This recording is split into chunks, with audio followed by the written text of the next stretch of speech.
കുടുംബത്തിന് പ്രാധാന്യം കൊടുക്കണമായി തന്നെ ഫ്രണ്ട്സിനും പ്രാധാന്യം കൊടുക്കണം. എന്തെങ്കിലും ഒരു പ്രശ്നം ഉണ്ടായി കഴിഞ്ഞാൽ അപ്പത്തേക്കൊക്കെ ഞാൻ ഒറ്റയ്ക്കാണ് എന്ന് പറയുന്ന കുറെ അധികം ആൾക്കാരുണ്ട്. അങ്ങനെയുള്ള ഒരാളോട് എന്തായിരിക്കും പറയാ? കൂട്ടം കൂടി നടക്കുക, ഒറ്റപ്പെട്ട് നടക്കരുത്.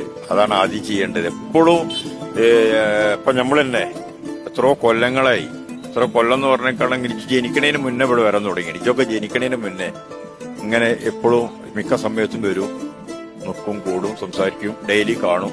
അതായത് ഈ കുടുംബത്തിന് പ്രാധാന്യം കൊടുക്കണമായി തന്നെ ഫ്രണ്ട്സിനും പ്രാധാന്യം കൊടുക്കണം. രണ്ടിനും പ്രാധാന്യം അങ്ങനെ തുലനം ഒപ്പിച്ചുകൊണ്ട് പോയിക്കാണെങ്കിൽ കുഴപ്പമുണ്ടാവില്ല. ഒന്നിലേക്ക് മാത്രമായി പോരുത്.